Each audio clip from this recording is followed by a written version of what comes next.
Welcome to Drinking Bros, presented by StrikeForceEnergy.com. Put down the water and grab a fucking drink.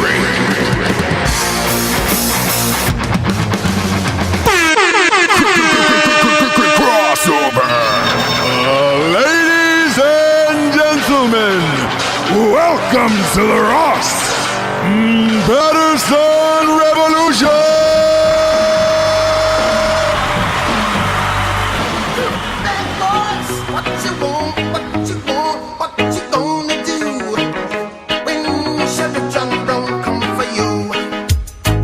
Welcome to Ross Patterson Revolution. Boy, oh boy, what a fucking fight last night. Man, I can't believe it. I truly can't believe it. McGregor was way more than I thought he would be. I'm not going to touch on it too much because we're doing it on another show, but it was inspirational what he did. I did not think that he could ever in a million years go 10 rounds and stay competitive against arguably one of the greatest boxers of all time, certainly the greatest boxer of this generation. And that was a treat, man. He gave it his all. God damn it. And he's gonna become a cult hero after this. Whatever he does after this, he's going to be bigger than ever. So, McGregor, you know how much I love you, bud, and you did it. You did us proud. That was a fun time. Tonight we're going to do something different. Jables isn't on the show tonight. I've decided that I really wanted to talk to some first responders out there, and I wanted to call you guys and just ask you your craziest stories, because I'm sure. You guys have seen it all and seen some really, really fucked up shit. And I know a lot of you guys listen to podcasts a lot because you're always, in vehicles. And it's what you do for a living. So I thought it'd be a fun time. And so what we're going to do is do some sponsors. And I'm going to start calling people. First up is, come on, you know it's straightrazors.com. Straightrazors.com is the finest shave in the biz. Look, if you want some baby smooth skin like myself, I'm using a straight razor. Like it always looks like it just like freshly shaved. And then in the other instances, if you follow me on Instagram at STJames, which is literally some crazy shit on there. If you follow me there, you'll be like, oh fuck, you finally have stubble, and it's like 3 days later. It's because he's a fucking straight razor. Things are amazing. They've also got the #1 ranked aftershave in the world, and the #1 ranked cologne, and they're called Smolder. Whatever that is, it's the greatest goddamn gift to man. So if you want a classy, like upscale, nice shaving kit for yourself or for a gift for somebody else, go to straightrazors.com. Use the promo code REVOLUTION for 20% off. Again, go to straightrazors.com. Use the promo code REVOLUTION for 20% off. Support the show. Next up, we got StrikeForceEnergy.com. Strikeforce Energy is about to take over the planet. If you're in the Virginia Beach area, they should be in 7-Elevens by now up there before they go nationwide. But go to the website first. Go to StrikeForceEnergy.com. Type in the promo code REVOLUTION for 20% off, and you're gonna get a tasty, tiny little tin pouch. You're gonna rip that open. You're gonna put it in every single liquid you have. It tastes amazing, and they got different flavors like grape and orange. Grape is my favorite. Make America Grape Again, and go grab yourself some. They get a subscription on the month club, which is what I have simply because I'm a fucking junkie. I drink it before I go to the gym every day, and right around that afternoon crash. Around the 2 p.m. areas where I find myself Strikeforcing up every day. Go to StrikeForceEnergy.com. Get yourself a subscription.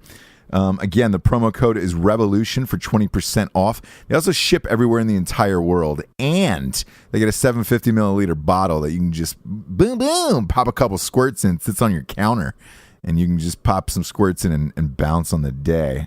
Highly recommend strikeforceenergy.com. Last but not least, we've got the greatest novel ever written in the history of the universe. I'm talking about At Night She Cries While He Rides His Steed, the first ever romance novel for dudes. Truthfully, it's just a really fucking funny book, man. It takes place in the Gold Rush era. The first one, writing the sequel to it now, which will be out next year, early next year. I'm going to say maybe spring or summer. I'll have to double check with folks, but God damn it, it's the funniest book ever. And if you don't fucking read, go to Audible. It's available on audible.com. It's one of the top 10 highest rated books on audible.com. I know I leaked it on the show. It lasted a few days and before the Simon and Schuster ripped it, but fuck them. It's available in bookstores everywhere, but I just go to amazon.com and buy it. I know it's sold out a lot of places. And it's great. It's like fucking Blazing Saddles and shit. McGregor. All right, let's get into this. Let's hop into this. I'm going to start calling people. This should be a really fucking interesting show. Here we go.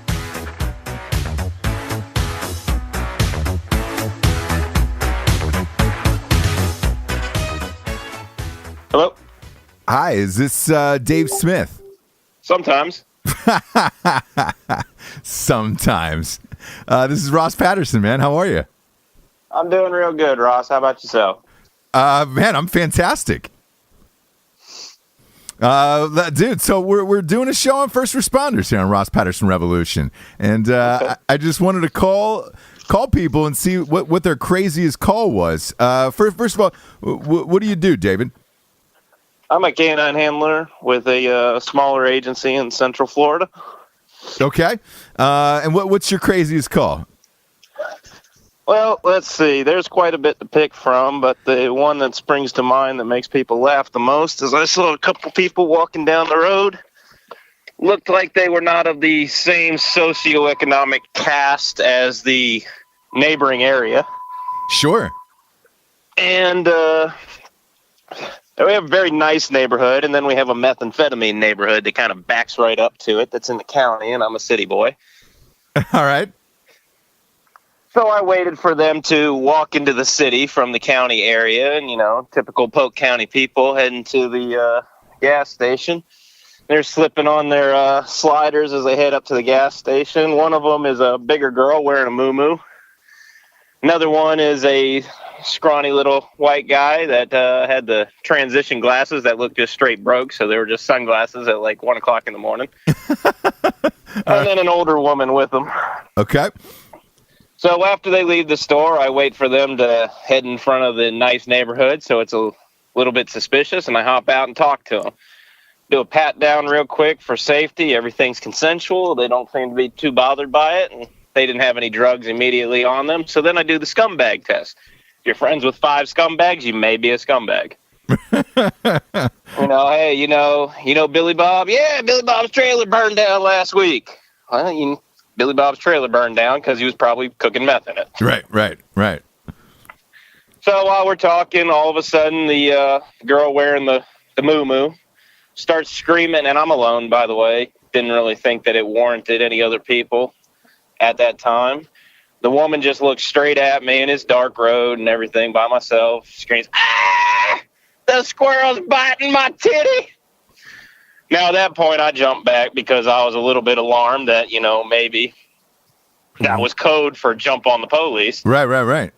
So I'm looking around expecting an ambush of some form, and, I was like, "Lady, what are you talking about?" I'm calling for additional units, and she reaches elbow deep down into her own cleavage, and she produces a small baby squirrel. Now, this isn't the Discovery Channel. Baby squirrels are not nice animals. They are not cute.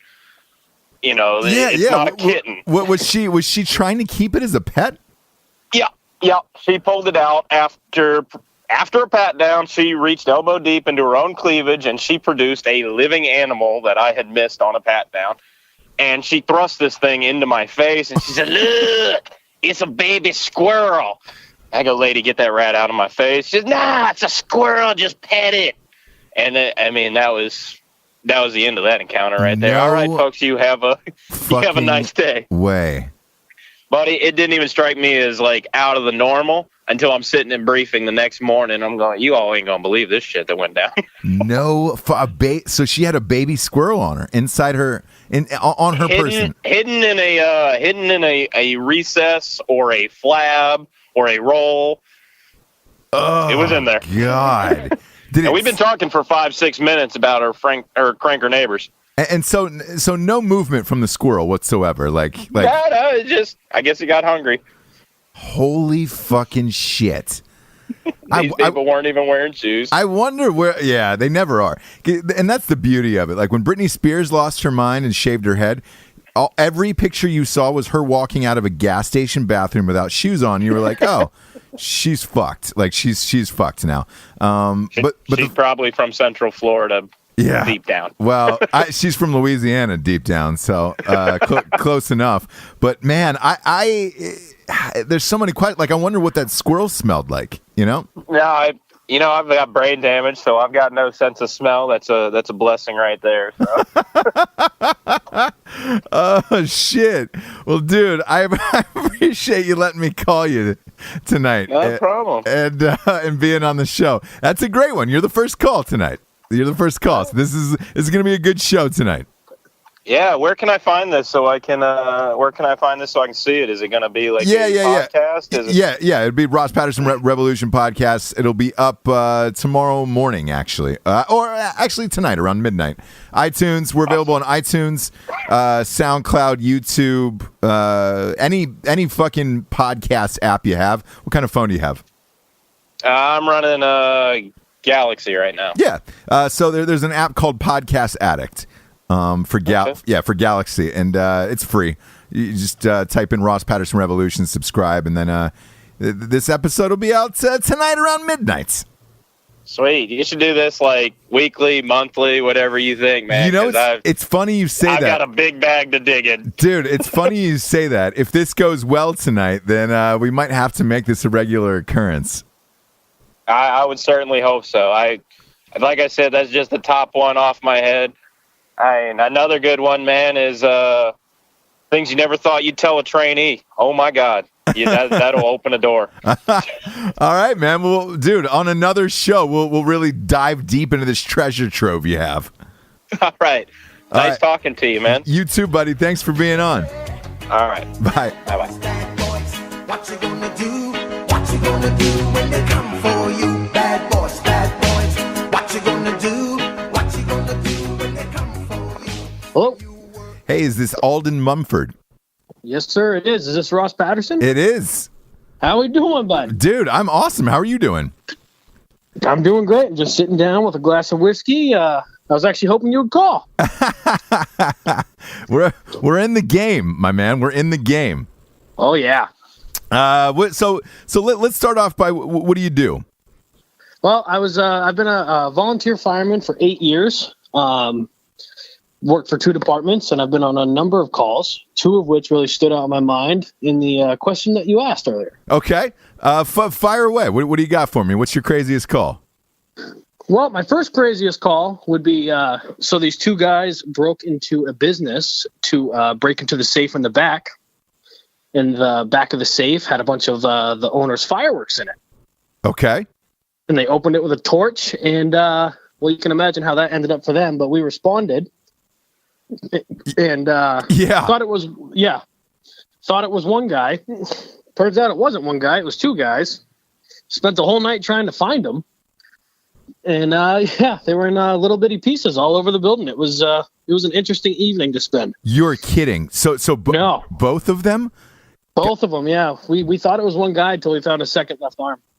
No way. They both got blown up by fireworks? Yeah, there was about 5 pounds of fireworks in the safe, and they cut it open with an acetylene torch, and it lit them up.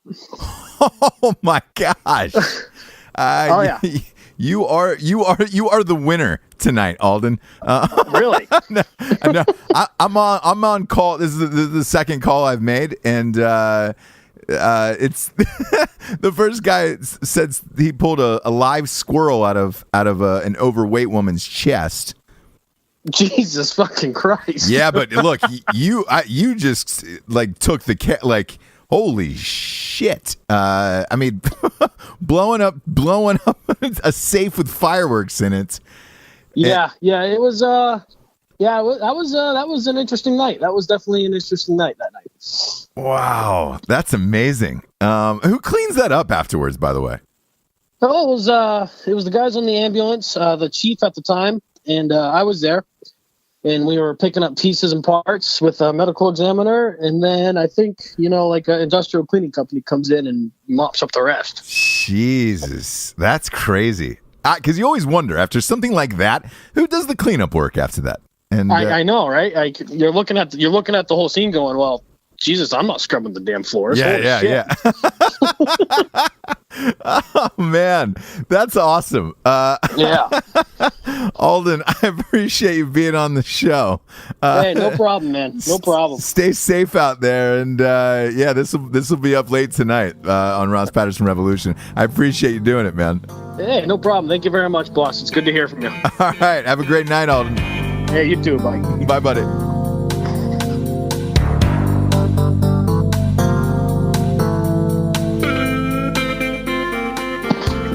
Hello. Hey, man, it's Ross Patterson. Hey, how you doing? What's up, dude? Not much, bud. I'm not going to say your name in case you're still working. Okay, yeah, I am. Okay, perfect. So I'm not going to say your name. I heard you got a crazy story for us. This is our first responders episode. Yeah, it's a pretty good one. All right, fire away. All right. Well, part of what I do up here is I'm on a task force, and it's a bunch of different officers from different agencies, and we pretty much what we do is go looking out for some of the most violent, dangerous people. But on this occasion, we were helping out the postal inspector who was working on a dope case of a dealer sending large amounts of narcotics through the mail. So we were at an apartment in a suburb of near the big city where I work at. Cool. Can we tell what you do? Yeah, sure. Yeah. Police officer, or what else do you want to know about? That's great. Besides that? No, that's Okay. great. Right. Yeah, because we've had it was a fireman on before you, so yeah, just for the audience. Okay, great. You're a police officer. In this call, you get this call. Yeah. So our task force, we go out to this apartment. We're looking for this narcotics dealer, and perimeter set up, and we knock on the door, announce our presence, and we can see him that he's peeking out the back window, so we know he's there. He won't come to the door. So eventually we breach the door, we ram it open, and we find him right there in the living room, and take him into custody, pull him off to the side. And me and another guy who is also a veteran, he was a Ranger, I was in the Marine Corps, we're holding long cover down the hallway, and we see this girl in the back bedroom, and she's walking back and forth. Well, we need her to come out, and we order her down the hallway. Tell her to keep her hands where we can see him. And she's walking funny, and she's like holding one hand over her crotch. We clear the rest of the apartment. We find that he tried to flush some dope down the toilet in the back bedroom. Find large amounts of cash. So it turned out to be a pretty good hit.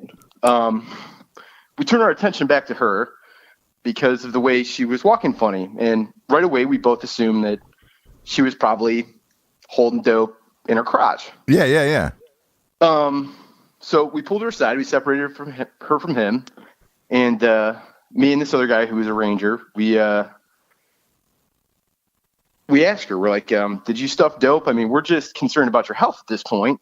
If the narcotics that we found in the toilet were ecstasy, if that stuff, if the baggie broke and that's up in you, you're going to have some problems. We need to get you to a hospital like now. Right. She said no. She denied it. We asked her if she was, if it was that time of the month. Was she having any other medical issues? And she told us no. So, we got down to her like, well, what is it? Because at this point we're still convinced like she's holding dope and she just doesn't want to say. Sure. Well, she tells us, she goes, I just had a miscarriage. And we were like, okay. And she's like, if you don't believe me, it's on the counter in the bathroom. What? So, yeah, she said it's on the counter in the bathroom. And I looked at the guy I was working with at the time, and he looked at me, and it was both like the same time, like, well, I guess we got to go see this. Oh, fuck. So we go down the hallway. Before that, she goes, yeah, I had a miscarriage. It's back there on the counter. And, we were going to bury it this morning, but you guys showed up. So, and we decided, hey, we got to go see if this is legit. Yeah. We get in the bathroom, and it was like one of those moments where we look, there's a washcloth on the counter. And she said it was under the washcloth. And I look at the guy I'm working with, and he looks at me, and we look down at the washcloth again. And I look at him, and he looks at me, and it gets to the point where we're like, well, we're here. Fuck it. We got to see. So we lift it up, and sure as shit, there it was, right underneath the washcloth. Holy shit! How big was the? It was the only way I can describe it. It was like a circular disc, like if you took a beet and smashed it down. Really? It was. Yeah, that's what it looked like. Fuck. And we were both like, "That is a new one." We've both seen a lot of stuff during our career, but that was brand new. Gosh. And what do you do at that point? We kind of just held it down, see if she needed any medical attention, and, collected evidence and turned the scene over to the city where it was at. But, that was just... That's an insane story. Hey, one more question that I got for you, because I've always wondered this. When you're on these like dope busts and shit like that, and you find a ton of cash like that, how hard is it to not just take the cash because it's sitting there? Like, and it's drug dealer money. I always thought if it was me and I was in that position, I'd look at my partner and be like, hey man, we're taking some of this shit. You would think that, but when you're there, it's really easy not to take it. Really? It's a part of, for me at least, and for the guys that I work with. Sure, yeah. It's a part of the job, and I'm not going to embarrass my family like that because I've seen it in the news, with a bunch of other people. I'm not going to have my name out there like that. I'm not going to be that guy with his face on the news looking stupid, like, look what this idiot did.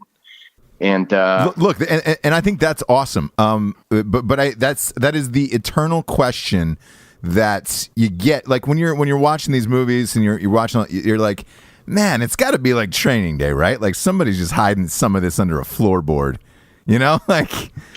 Yeah, you know what, dude? Not in my experience. There's stories out there of guys doing stuff like that, and they always get caught, and just the embarrassment, just too much pride for that, and everything you worked for, and your pension goes down the drain, and your family's screwed. It's not worth it. Yeah. Fuck, that's awesome, man.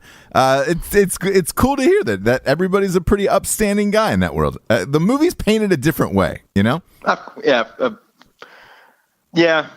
you see that a lot. There's not a lot of upstanding, legit cop movies out there.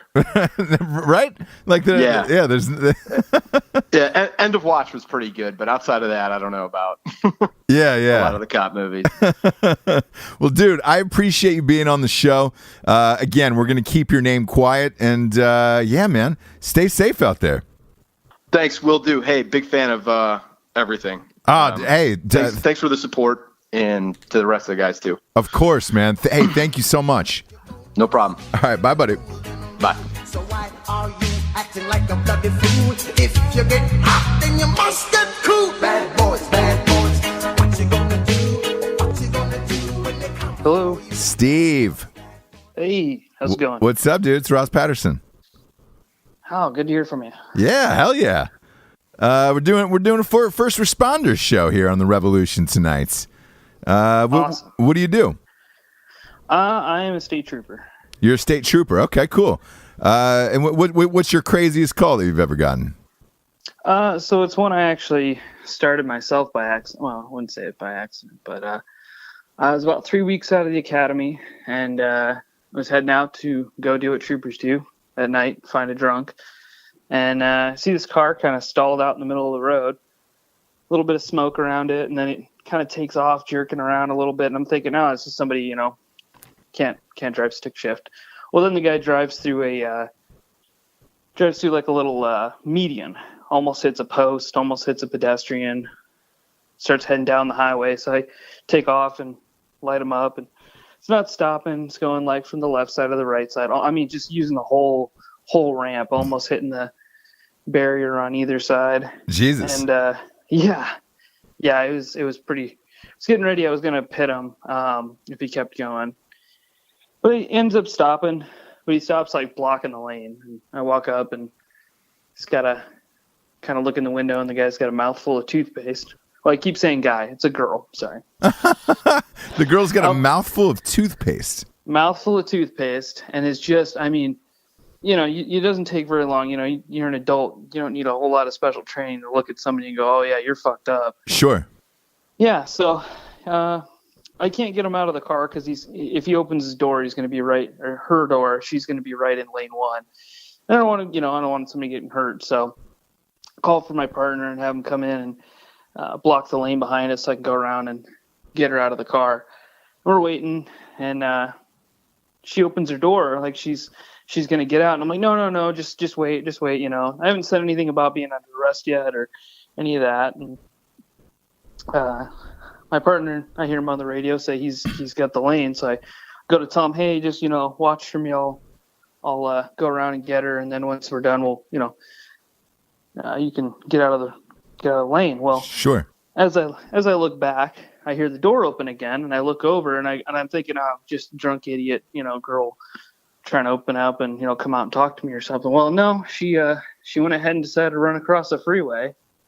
And you know, one of the things they teach you is just don't chase people across the freeway. It's just, you know, just not good. So you let that go. Like, that's one thing where it's just like, all right, if they're going to run across the freeway, take care. Yeah. If I don't catch you, hey, you make it across, outstanding. Yeah, congratulations. You know? Okay. Yeah, you win. Yeah. So, you know, I'm standing there going, oh God, you know, okay, pretty dangerous. It's like 11:30 at night, but it's right near an airport, so there's still a ton of traffic coming out. And see the girl, you know, and I call it out. I'm like, oh, female in a black dress, you know, running. And I see her hit the median, hit the barrier. It's about 5 feet tall, and just collapse. And I'm like, oh, good. Okay, well, you know, we'll get traffic stopped, and I'll head over there and pick her up and bring her back. Well, she just vaults it. I mean, just hops back and goes right back over. And I'm like, oh, God, okay. Wow. And you can hear just, you know, tires squealing, people trying to avoid her.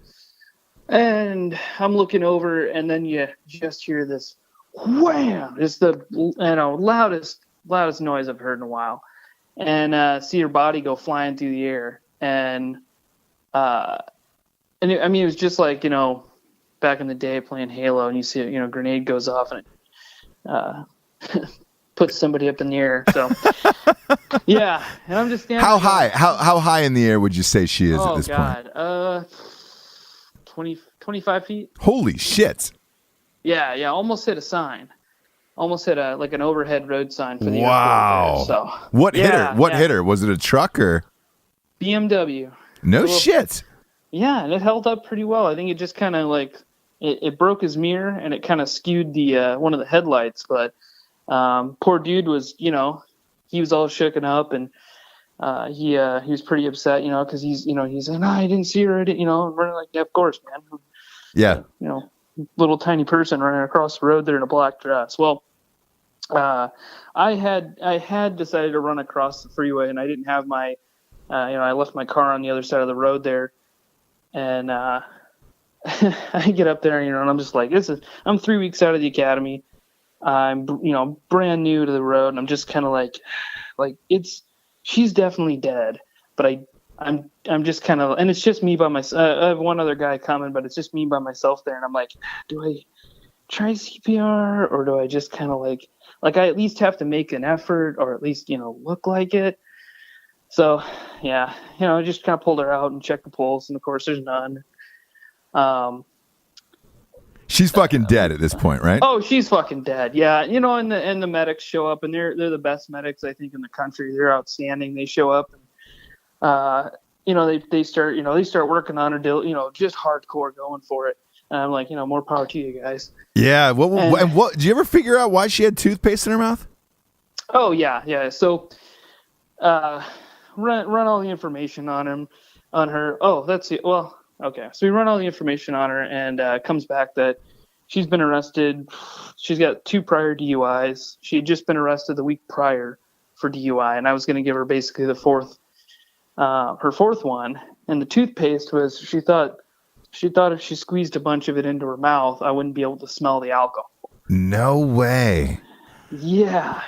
Look, kind of genius. Yeah. Oh yeah. So yeah, when you're wasted, you try crazy stuff like running across the freeway. Jeez, that's a game of Frogger you're not going to win. Yeah, no, but here's the craziest part. None of that was the crazy part. The crazy part is I'm calling it out as a female, and my sergeant shows up, and she's one of the nicest ladies you'll ever meet. And I'm like, hey, yeah, so this happened. And I keep saying her, she, her, because we're in a dress, black female, long black hair, good sized breast, like female. Sure. And she's, she just kind of like stops me and she's like, no. I'm like, I'm new again. Yeah. What's wrong? What's wrong here? And, and she goes, that's a man. Oh, did it have the woman had a dick on her, huh? Anatomical. Yeah. Wow. Yeah, totally. I mean, would have fooled me. Holy shit. Plot twist. Well, wherever that special lady, she is, R.I.P., Yeah. Definitely still sad. I mean, no matter how you look at it, sad, 3 weeks out of the academy. That's what you're forced with. At that point where you're just like, what the fuck have I gotten myself into? Pretty much. Yeah. Yeah. And that only started a long list of other crazy shenanigans. Yeah. Later on down the road. Yeah. Oh, that's awesome. Well, Steve, dude, I appreciate you being on the show. Thanks for having me. Yeah. And stay safe out there. All right, man. You too. Thanks. All right. Bye. Bye.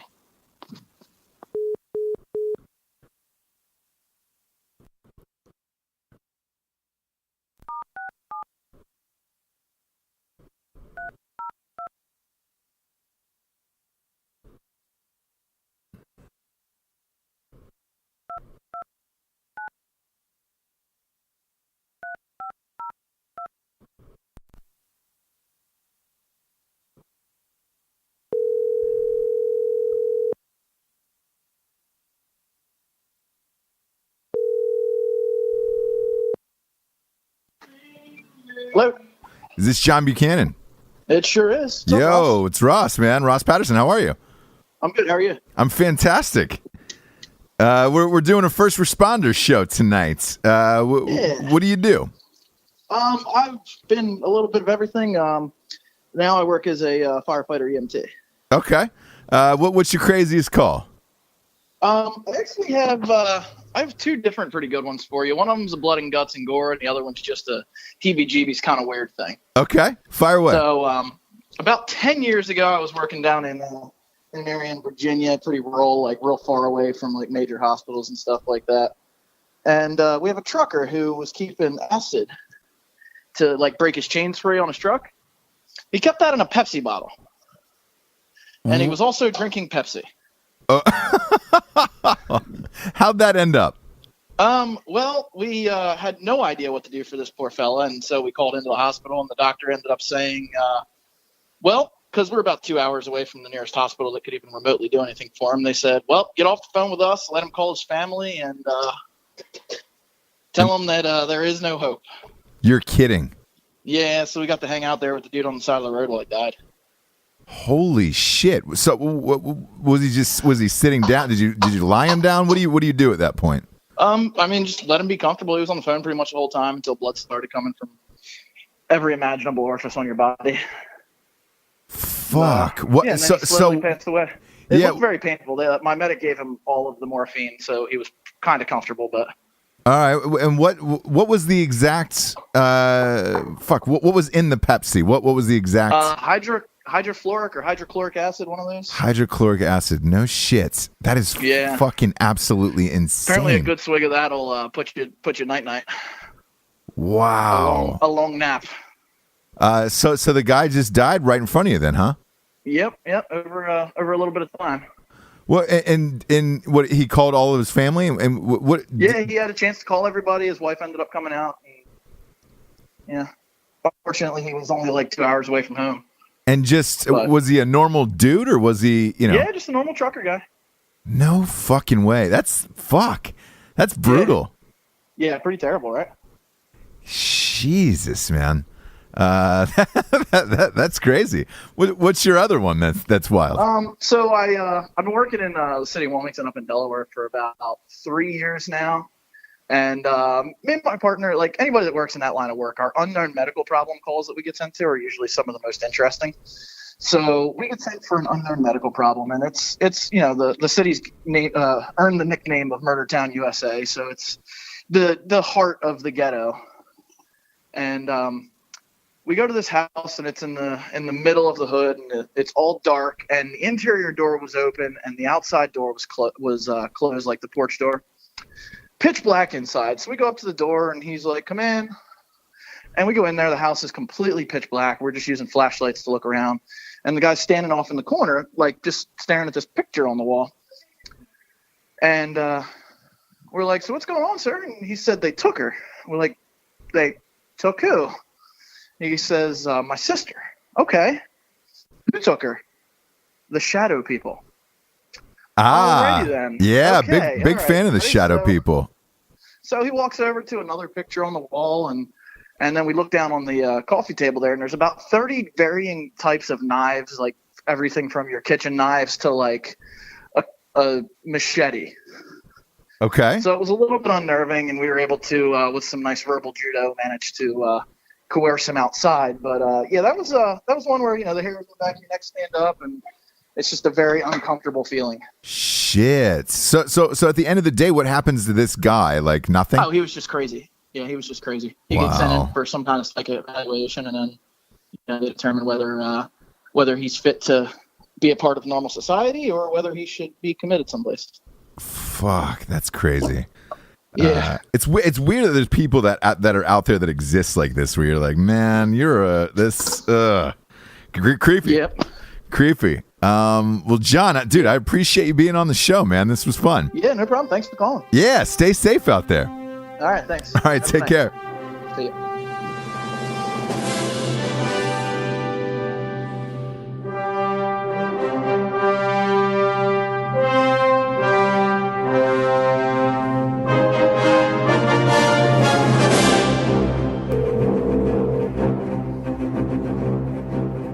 This is Matt. Hey, this is Ross Patterson. Is this Matt? Yes, sir. How are you doing? What's up, man? How are you? Oh, I'm doing great. How are you? Awesome, man. We're doing a first responders show in Ross Patterson Revolution tonight. What do you do? I am a police officer. Okay, you're a police officer. What's your craziest call? Okay, this one comes in a series of about 3 calls. Okay. But the first time I had to deal with this individual, I got called out on my day off to go pick somebody up from an ER because they were being transferred to a mental facility. What, so, like were they on a psych hold, like a 5150 or something like that? Yeah, well, in Oklahoma we call it an EOD, or an emergency order of detention. So this broad is just, she's nuttier than batshit, but she's got Hep C. I think she's HIV positive, and she bathes about once a month. Oh, that's my favorite. Right. That's my favorite type. That's my favorite. Oh, I know, right? I mean, you're good and right. You just get right in there and go to town. But, so this broad is just, she's lost her marbles and stinking up the backseat of the car with the sergeant and I in it. And so, we've got a 4-hour drive with her in the car, and she's babbling on about the FBI and everybody else. So we take her and get her dropped off, and the psych ward was ecstatic to have her in. Oh, I'm sure. So yeah. I mean, it's bread and butter for them. So she gets in there and then accuses me and my sergeant of being feds and spying on her. And we get all the paperwork, take care of her, think we're done with this thing. About a month later, we get another phone call. This one's coming from her nephew who lived down the road. Okay. We've got to go in and take her back to the psych ward because they brought her out and couldn't handle her.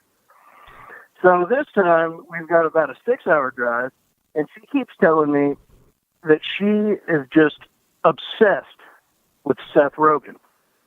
And The actor Seth Rogen? Yep. Yes, sir. The actor. No one is, no female is obsessed with Seth Rogen. Well, this one is. I mean, I'm assuming she's a female. I haven't gone in there and checked. Sure. But, she, but this time she's got plastic knife cuts all over her arm. And said she got the idea from Pineapple Express. What? Yeah, I've never seen it. So I have seen it, and I don't remember anybody having, either of the characters slicing their wrist. Yeah, I don't have a clue. I mean, No. meth's a hell of a drug. Yeah, But, yeah, it is. So we have to take her to the ER to get all those taken care of, where, of course, a meth needle comes out of her bra, and she goes to tell me that JoJo, the circus monkey, down the road gave it to her. Okay. I said, okay, that's fantastic. We'll see if we can't catch this crazy circus monkey that's handing out meth. And she goes, oh, you're one of those good feds. All right. I'm like, okay, great. Here's this crazy bitch doing this all again. And every time she would get touched or moved or anything else, she starts whining and crying, on and on and on. We get her into a psych ward, and the nephew says, oh, we're not going to let her out this time. She's not coming back out. Okay, great. About a month later, same phone call, but this time somebody's trying to kill her. And we're in a town of about 4,500 people. Not a very big town at all. We've got 6 officers. So my sergeant and I went back out there. And this time she didn't want to stand outside and talk to us because her husband, who's been in the pen for the past, I think 15 months or so, is a snitch. And everybody in town's going to kill her because she snitched on somebody else, in her mind. Okay. So she wants us to take her to a safe house. Okay, well, we don't have those. We're a real small town with no budget. So we finally get her calmed down enough to go back to her house. We're not gone 5 minutes. We get another phone call. It's on the emergency line. She can't find her doorknob, and she's been locked in the house, and somebody's in there trying to kill her. Oh, boy. So, of course, you can't not respond to that. So, of course, we have to run back over there, and she was passed out with a meth needle in her arm. Holy shit. Yeah. So what do you do? What do you do at that point? Do you walk away, or do you actually take her somewhere, or do you call? What do you do? Well, we've got a lot of Indian reservation land in our area, and she happens to live on what's called trust land, so it belongs to the tribe. So we handed that over to the tribal police. Oh, boy. Yeah, so I have no idea what they're doing with her, but I haven't seen or heard from her in about 3 months, and it's been nice. Well, and it's been nice. It has been lovely. Fuck, there's been some crazy stories tonight. Matt, I appreciate you being on, man. I appreciate I sure appreciate you calling. Hell yeah. Dude, thanks for being on Ross Patterson Revolution, and I'll talk to you soon. All right, take care. All right, bye, buddy.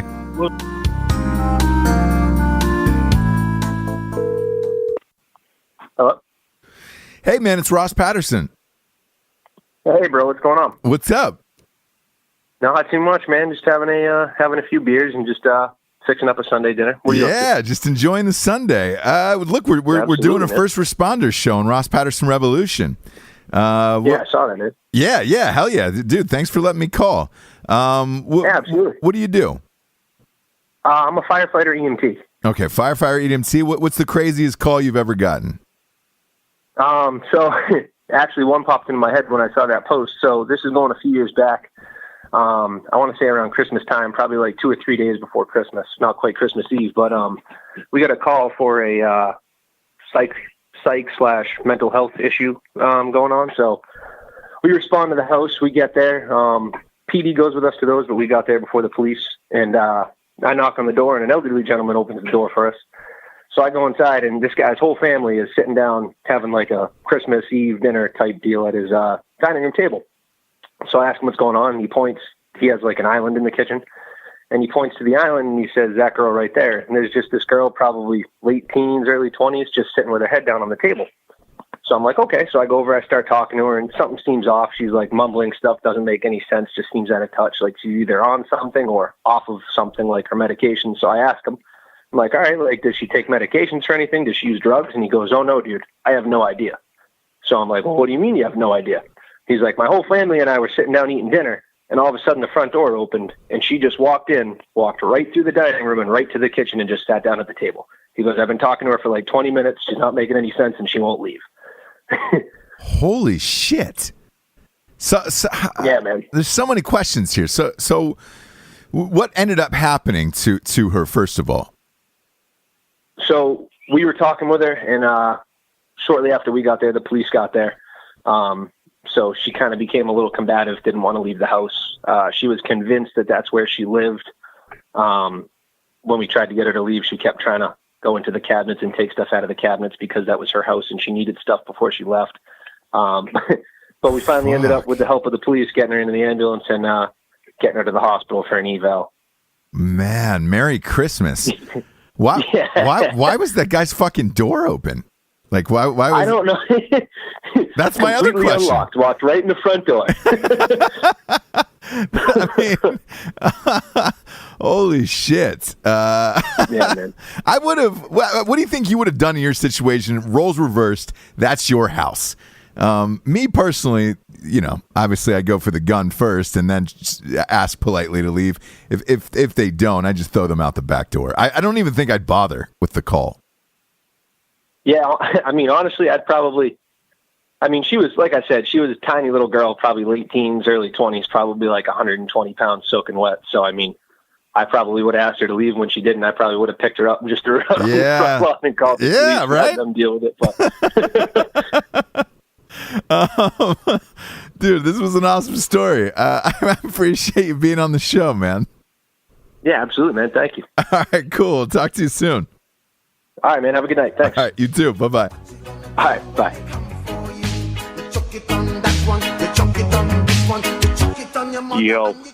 Yo, is this Matthew? This is. What's up, man? It's Ross Patterson. Oh, you fuckers gotta call me while I'm shopping. Are you really shopping? Yeah, I'm shopping. What do you think I am? It's Sunday night. Where am I calling? What state? Michigan, man. Northern Michigan. Yeah, fuck. It's Sunday. What are you doing shopping on a Sunday night? It's 7:30. Well, I gotta work at 6 o'clock in the fucking morning. Okay. Well, look, if you don't have time for a story now, well, I'll call you back in another time. No, I got time for a story. I can step outside. All right, cool. So what story do you want me to hear? Well, let's start off with what do you do? I'm a firefighter. I've been a firefighter for 15 years. Okay. Up in Michigan? Yep, up in Michigan. I work out of Traverse City. It's one of the largest communities in northern Michigan. Okay. So. And what's the craziest call you got? Well, craziest call we got was this year. I get dispatched for an unconscious male. So we get there, the sheriff's department's there, and we walk in and we get told, hey, come out to the fucking garage. Well, we walk in the garage. There's candles lit all over the place. There's a rope hanging from the ceiling. It's like fucking sex dungeon up in this place. Oh, a sex dungeon. That's a nice thing. I like that. They got the candles right next to the workbench, the tools and everything, next to the trash and everything. It's pretty cool. It's pretty sweet setup they got going on here. And as we look down, there's a chick completely naked doing CPR on her boyfriend. This chick had the nicest ass and biggest fucking tits ever. Really? And she's just pounding away. Well, I really think that's killing this guy is her big fucking tits smack in the face while she's trying to do CPR on the guy. So what did he need CPR for, though, was the question. Well, that's the interesting part. We found out that they would go put the kids to bed. They had a buffet of fucking drugs and fucking Fireball. Get drugged up, get drunk up on Fireball. What he likes to do, he likes to hang himself from the rafters and fuck her while he's choking. No way. He's one of those types. Yeah. So what happened? He must have slipped or something, and he started choking himself, and he passed out. so he was okay though. He ended up being alive. Yeah, he ended up being alive. But the best part was when the deputy had to talk to her, and the deputy's eyes was just like he just walked into something he's never fucking seen before. And this is years for Northern Michigan. Because Northern Michigan, we're a bunch of sex crazy fuckers up there because we got to deal with the winners. Yeah. I know. Look, I went to Ohio State. I know those winners up there, and people don't understand. Like you grab the one you came with during the winter, and then shit gets weird, man, because it's just too cold. It does. I mean, that's the truth. We're just like, all right, cool. Let's try this. It's fucking cold. So she gets up, and as she turns, as we take the patient, start doing CPR, as she turns, she's got this huge-ass black dildo strap on. No way. Yes. And she tells the deputy what he likes to do. Once he's about ready to nut, he gets off the rope, he bends over, and she fucks him behind so he can nut that way. And what, does he jack himself off then? What's that?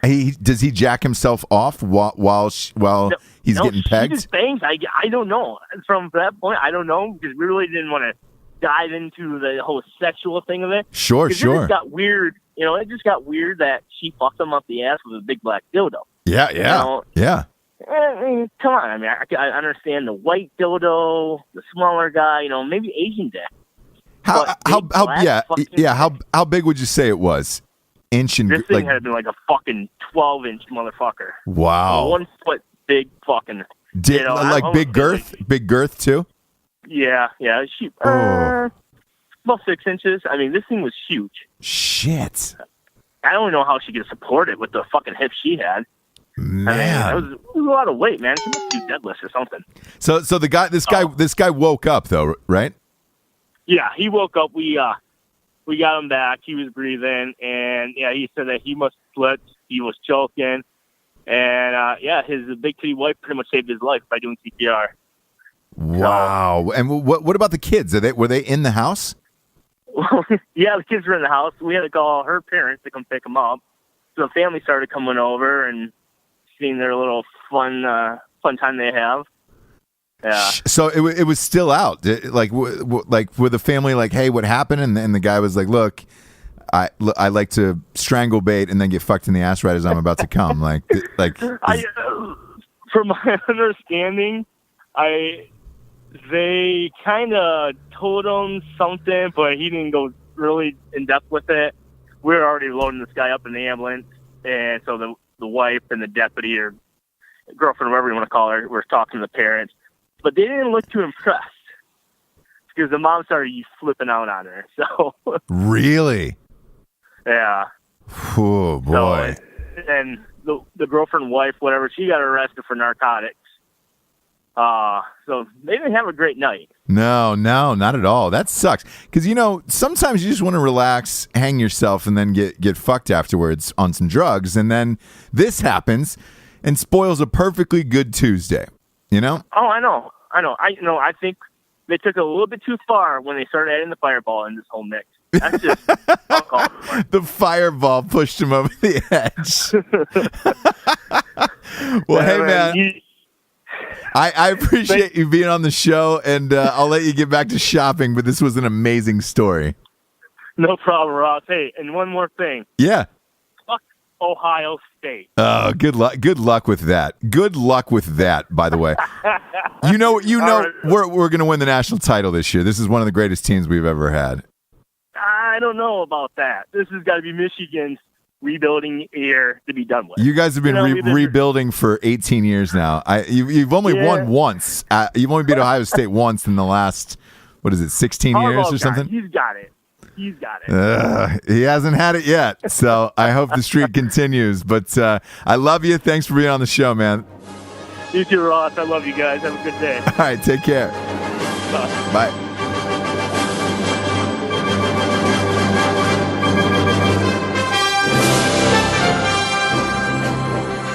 Hello? This is Gregory Patchy Stone. Yes. Yo, Ross man. Patterson. This is. Welcome to the Revolution, dude. You're on Ross Patterson Revolution. What are you doing? Nothing. Nice. Oh, perfect. So, as you know, we're doing a first responders show. What do you do? Okay. So I'll give you background. I started off my interest in first responding from when I was a law enforcement explorer with Post 120 out of Danvers, Mass. Then I went to EMT school, got my certification, but since I was working third shift unarmed security, I had to not study, which made it so I had to lapse from doing all of that. Okay. And I work with the Coast Guard Auxiliary, and I'm doing armed guard now, armed security. Gotcha. So what's your craziest call? So there's two parts to this. So I got shot in the face when I was 15 with a bow and arrow. Oh, yeah. Look, normal day. Yeah. How and or why? Because look, I'm going to be honest. There's not a lot of instances that you're around a live bow and arrow. So my friends decided it would be a great idea to make one make a bow out of a stick with twine. Okay. And then make a homemade bow, homemade arrows with using package tape. Oh boy! From your local hardware store. Okay. How'd that end up? Where did it get you?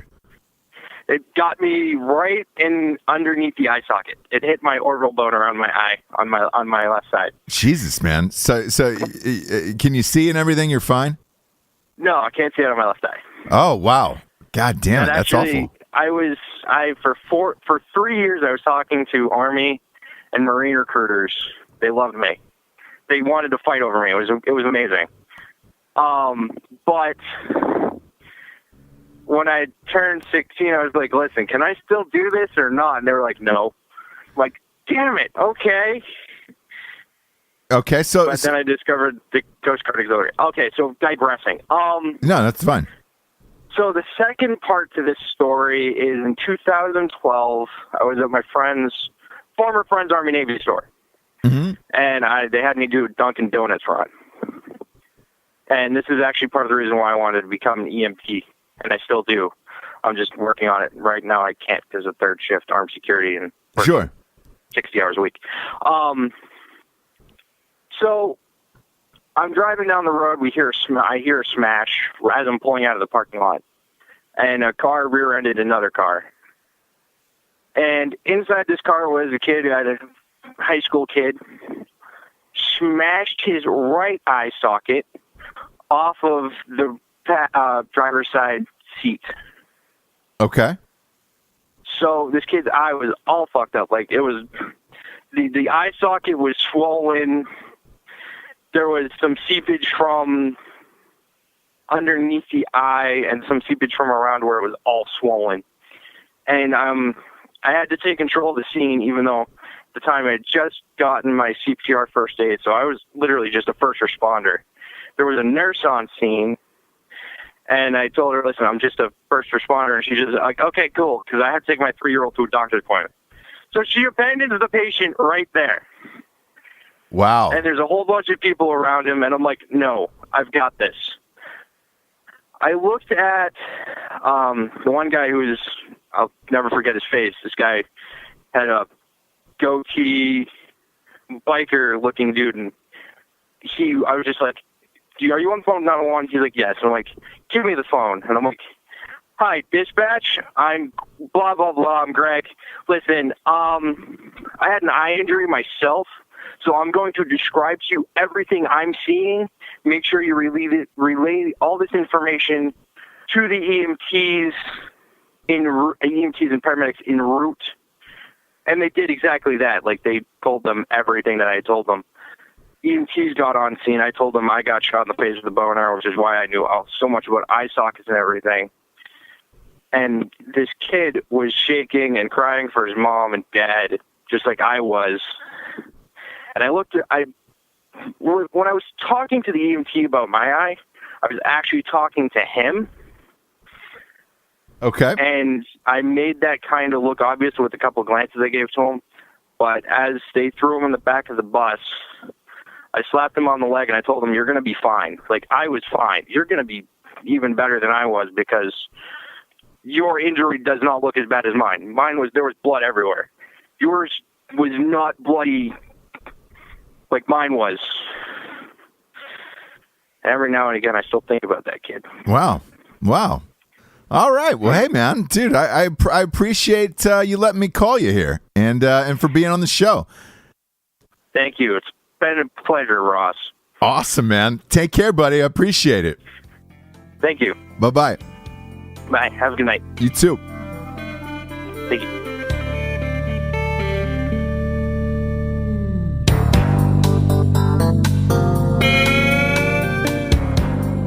Hello? Is this Stephen Wayne? Yes, it is. Hey, man, it's Ross Patterson. What's going on, man? What's up, dude? You're on Ross Patterson Revolution. Sweet. We're doing a first responder show. What do you do? I'm actually a firefighter in Baltimore City. I'm working today, actually. Oh, really? No kidding. That's awesome. What's your craziest call? Oh, there's a couple different kinds. I mean, we go on shootings and stuff all the time. We always find all kinds of crazy shit that way. I mean, what's the craziest one you've personally been on? We went on one about 3:00 in the afternoon, middle of the week. I got shot 22 times laying in the middle of the street. Holy shit. What was it over? Do you know? They said he was sitting on the corner. Somebody came around and yelled at him and then started shooting and chased him down and emptied the magazine into him and then just put another one in and started shooting again. No shit. Did they ever get the guy? He was alive too. What? So is he alive today? I think so. They took him into surgery. He had 2 bullets in each arm, 2 bullets in each leg. He had a couple in his chest. He had one in his neck. He had one in his head. Fucking, he lived through that? Yeah, it was pretty crazy. Wow. One in his right arm shattered his forearm, and it was all flopping around. Shit, that's nuts, man. It makes like 50 Cent look like a bitch. I mean, you take like, 22 shots. I'm like, Jesus. That's unbelievable. Yeah, we were trying not to walk on the shelves when the police were laying down all the little placards saying, "This is bullet casing. This is bullet casing." I'm sure, dude. I'm sure it looked like a fucking Jackson Pollock painting with. It was everywhere. It was crazy as shit. Wow. It was a little war zone. Well, dude, I appreciate you being on the show. That was an awesome one. 22 shots and lived. Yeah, it was fucking crazy. I like it, man. Well, dude, Steven, have a great night. Oh, thanks, man. You too. All right, bye, buddy. All right, thanks, dude. Safe. You chuck it on that one and you chuck it on me. Bad boys, bad boys. Hello? Is this Travis White? Yes, it is. What's up? This is Ross Patterson. You're on Ross Patterson Revolution. Hey, man, what's up? What's up, man? Holy shit. Not expecting this, that's for sure. Really? Dude, I put up a post and I was like, hey, we're going to do a show and I'm going to start calling people. What do you do, by the way? Yeah. I'm a fireman from the city of Houston. Okay, great. So, shit, are you in Houston now? No, I'm actually on my 5-day today, but I go back tomorrow. Okay, yeah. I'm supposed to go back tomorrow. That may change. We'll see how the weather works. Yeah, all I've been seeing on the news is the floods in Houston, that they're like biblical right now. Yeah, they're projecting another 12 inches tomorrow. Well, between today and tomorrow, so we'll see. Shit. So are you going back for that?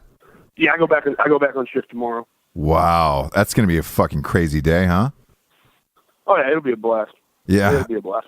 Man, what's your craziest call you've ever gotten? So probably the craziest one, we got dispatched for a trash fire outside behind the apartment complex, and we get there and we see a little bit of a little fire burning. So we take just a little pumpkin over there, and you can see where somebody had cut through this chain link fence. So I crawl through, I'm spraying this off, and to me, it looked like a tree branch that somebody had lit a fire in the middle of. So I was okay, so I'm spraying it off, and I'm kicking it, trying to flip it over. And my captain goes, "Hey, go ahead and stop for a second." I said, "Why?" He said, "Just look at that. What does it look like to you?" So I stopped. I shone my flashlight over there, and sure as shit, it's a fucking dead body. Okay. They had, taking this guy, he got shot in the stomach, and he got stabbed in the chest. They wrapped him up in a bed sheet, doused him in something, and lit his ass on fire. What? Wow. And that was 6:30 on a Tuesday. Holy shit. So why there's a lot of questions now. Why did the guy do it? How did he get there, you know? That we don't know. I never got any information other than what the coroner had told us, and all they told us was how he died. So all I know is that they shot him once and they stabbed him once, and then they wrapped him up in a bed sheet or something, and then just lit him on fire. And then they dropped his body out behind this apartment complex. Shit. Why? Like, why there? Like, if you're going through the trouble to light somebody on fire and all that shit, like, chuck him out in the middle of the woods, you know? Exactly. You would think. I mean, but hey, that's Houston for you. Yeah. Lovely city. You know, I went to Houston for my first time that I actually spent like a couple days there for this past Super Bowl, and it's a weird city, man. The layout of it's weird, which leaves itself open to a lot of. I love it. Don't get me wrong. I love working for him, but it's a weird city. It's definitely you got to get used to it. Yeah, because I mean, the layout of it is weird. Where you're like, man, I'm not really sure where I am. I walked. So my first night in Houston, I walked into I thought it was just like a normal Mexican restaurant. I had a later flight that was delayed, so I get in. I was like, man, I'm just gonna grab some food. I was meeting some people the next day. It appeared to be a normal Mexican restaurant. It was not. It was an old school Mexican line dancing bar. So they. I know there's one by the airport that was a brothel. It was run by a 79-year-old Mexican lady. You're kidding? Yeah. As far as I know, she's the oldest pimp in like recent times. She ran it for like 30 years, right behind Hobby Airport. Wow. Yeah. When I flew in, I think I flew into George. What is it? H. Bush Airport. Bush. Yeah. Up north. Yeah. So I flew in there, and I again making my way down to the hotel past this Mexican place. I get in, and it's like Mexicans, but they're dressed as cowboys.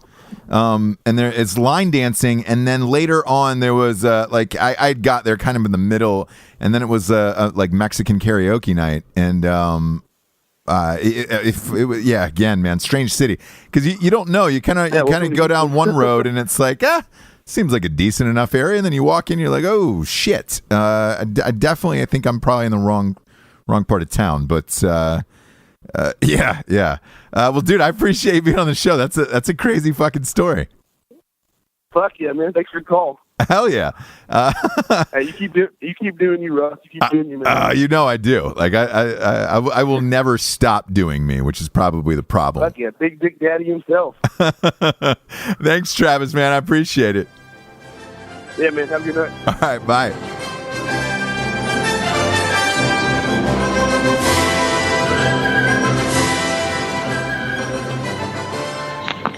Hello. Is this Dave? Hey, Big Dick Daddy, what's up? What's up, dude? It's Ross. Same shit, different toilet. Yeah, no, I hear you. I can smell it. I can actually smell it. Enjoying the Central Florida sunshine, the liquid sunshine we're getting. Yeah, it's nice, isn't it? Oh, it's wonderful. Dude, thanks for being on Ross Patterson Revolution. Not a problem, buddy. What do you do here? I'm a canine officer. I'm actually work with one of the guys you called earlier in the show. Oh, no shit. Here in Central Florida.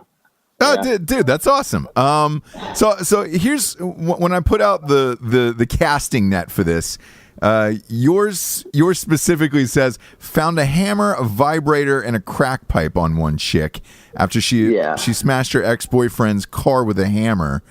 How did this go down? Well, I guess we got a call that she was over at an apartment complex beating the shit out of her boyfriend's car with a little small, carpentry hammer. They said she took off. I just happened to be in the area, seen the car that she took off in, did the traffic stop, made contact. I had contact with her several times before, so I knew the jig was up. Made contact with her, had her come out of the car, went ahead. Yeah, I know it's her. The guy called her out by name. So I started searching her, patting her down, got sure as hell the hammers, in her waistband. I'm like, oh, okay, well, that narrows that down. Keep searching her. One pocket, she had her little, toy vibrator. I was like, oh, okay. The next pocket, she had a crack pipe. I was like, oh, well, I guess, she's a gal. She's just down to party. Yeah, why not? Why not? Crack pipe and a vibrator. Yeah, I mean, if I'd have found a condom, she probably would have been a little bit more classy, but, it happens. It's Central Florida. You're right. Look, let's face it. In Central Florida, you're raw dogging it, Yeah, you got to be careful down here somewhere. But, it just gets bad. Sure. So, yeah, that is definitely one of the most odd searches I have done on someone. So did you ask her, like, hey, like, like, do you smoke crack and just use the vibrator? Is that what it was for? Was that a trade-off from something else? Like, there's some things that are just better left unasked sometimes. Yeah, and I guess that's don't ask those questions. That's a great question then for you, Dave, because a lot of these things, like, I'm a fucking normal person, but I would ask, are you guys just so over it that you're just like, I don't even fucking care anymore? Yeah, because at this point, it's you're going to tell me something that's probably not true anyway, and I might get a bad visual image in my head or mental image, and at that point, it's just I'd rather sleep better at night not knowing something. Wow, yeah, I would have to say after a while, yeah. I mean, how do you get to sleep? Usually I go home and just shut my eyes. Yeah, no. With the wife. Yeah, but besides that, like, do you see enough fucked up shit that you're just like? Was there anything that you were just like, man, I'm having a hard time shaking this one? Well, I mean, there's some times that you do go through it, and you've got to talk to people. I mean, you can't hold stuff like that in for sure. Sure. You got to have a good crisis intervention team or critical incident support team that you can talk to, and employers will have those resources available when you have those rough calls. So luckily a supportive family helps out a lot, especially a supportive wife that you can talk to. And, my wife now, she used to be an ER nurse. So she's seen her share of fucked up things here and there. So we're able to talk to each other about it. It helps a lot. So. Yeah, that's great. And I'm glad you brought up that point, because you guys get paid too little for what you do. Do you feel that? Sometimes I think we're overpaid. Sometimes we're definitely underpaid.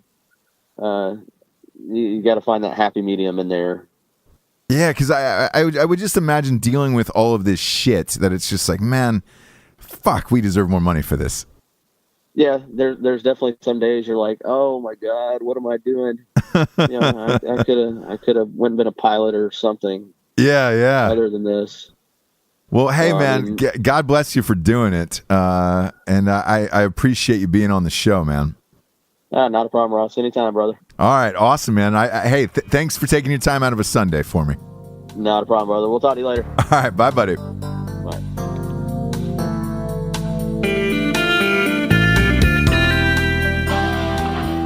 Hello? Is this Millicent? Yes. This is Ross Patterson. How are you? I'm fine. How are you? I am awesome. As you know, on Ross Patterson Revolution, we're doing a first responders show. What do you do, Millicent? I am a retired surgical tech now. Okay. But I was a Navy corpsman for 8 years. Okay. And when I threw out the net for this show, you responded with, I can tell you about naked Coast Guard Jesus. For Jesus. Yeah. My first duty station was Naval Hospital Groton, and right across the river was the Coast Guard Academy. So okay. Final time comes around, and there's usually a few of them that, slip their lids and go a little crazy. But we got a call about one that was running through the dorms and through the areas screaming, "I'm Jesus, I'm Jesus," and he was naked. And this is November, so it's a little cold. Yeah. So we take off running after him. There's about 3 of us. Me, the EMT, my paramedic, and one of the security guards. So we finally tackle him, get him naked, get him into the rig, get over to the hospital, get him sedated, and they decide, well, we need to take him up to Boston and fly him out. I don't remember where they're flying him. So we give him some Thorazine, get in the rig. I'm driving, didn't realize, didn't quite have him strapped down. Coming into Boston on the 95, traffic starting to pick up. All of a sudden, I hear "fuck" from the back. Doors bust open. Naked Jesus starts running down the 95, screaming, I am coming to save the world. I am coming." Holy shit. Down 95? We had to leave the rig down 95. So we had to park the rig on the 95 and chase the naked guy. No way. Yeah. So did you guys finally catch up with him? Yeah, we finally caught him. He was really grimy from all the snow. Oh, boy. What's the shrinkage like running buck naked in the snow like that? He was definitely a shower, not a grower. Okay. Well, good for him. At least he put on a good show then, you know? Yeah, it's something I'll never forget. Yeah. Screaming dude, nice little white ass running down the freeway. I am coming, I am Jesus. That's awesome. Well, hey, Millicent, thanks for being on the show. I appreciate it. All right, thanks for calling. Have a good night. You too. Okay, bye. Bye.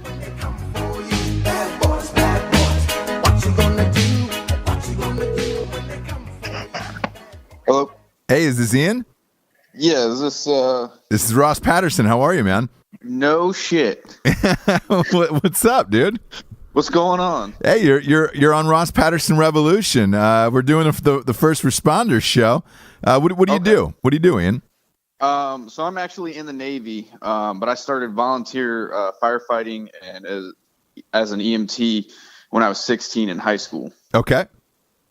So I think you want to hear about my the weirdest call I've ever been on. Yeah.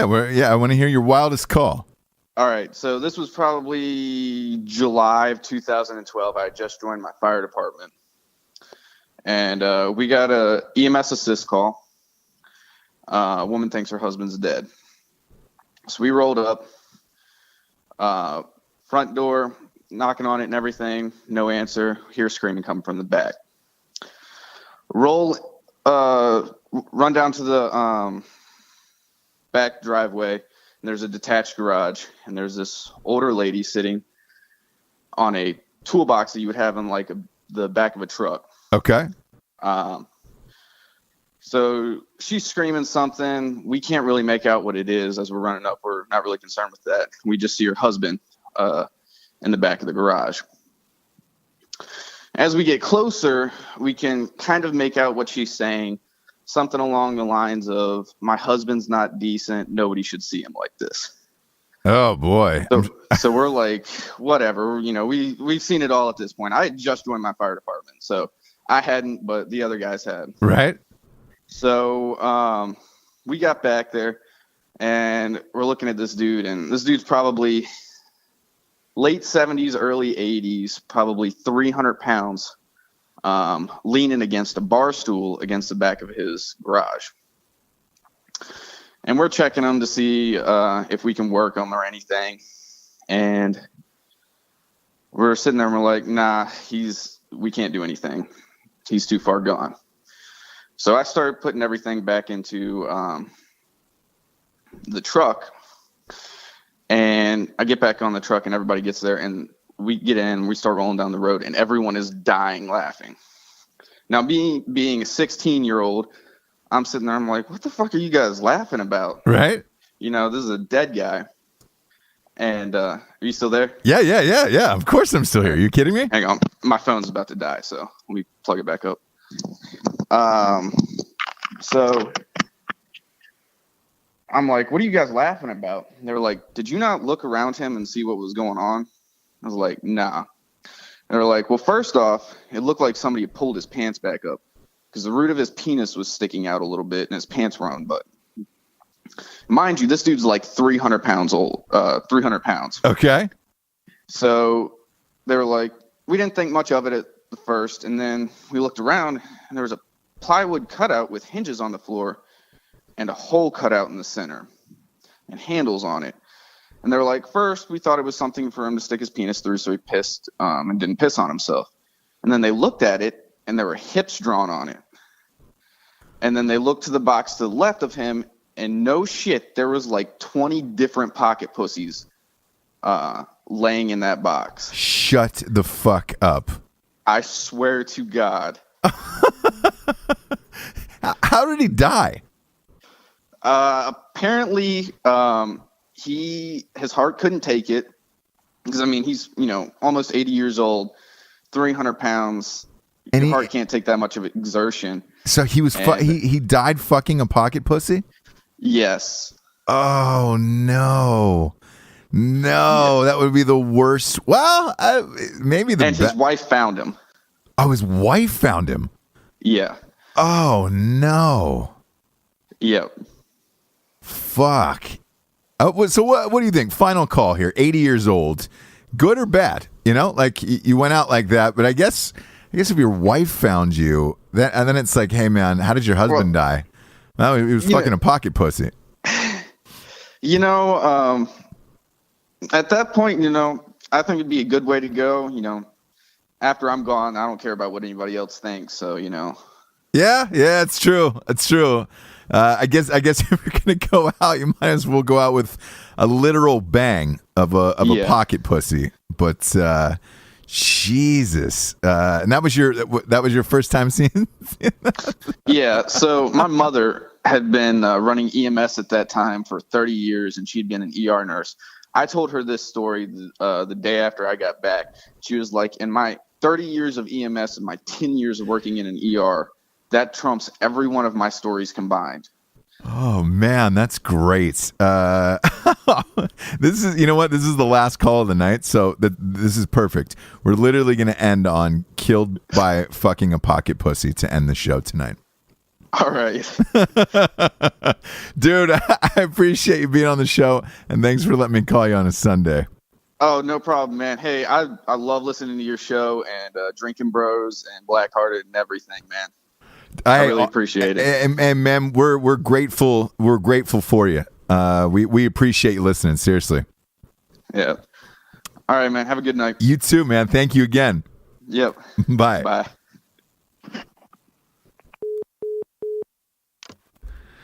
Wow. Death by pocket pussy. That's, as the last call, that's pretty phenomenal. Yeah, we're definitely gonna have to do another one of these shows because this was fucking epic, just absolutely epic. With that, we'll get to the revolutionary figure of the day. This one's gonna go out to a city, and this is the city of Boston. In 1838, the city of Boston was actually the first one to establish the first American police force. They were the first ones to do it. It said New York City, followed in 1845, Albany, New York, and then Chicago in 1851. So, yeah, the city of Boston. That actually doesn't surprise me. I would have said Boston or New York. But yeah, but Boston makes sense. I appreciate you guys listening. I appreciate everyone taking time out of their Sunday nights to be on the show. I'm Ross Patterson. This is The Revolution. You guys stay safe out there, and thank you for doing what you do. We love you. Good night.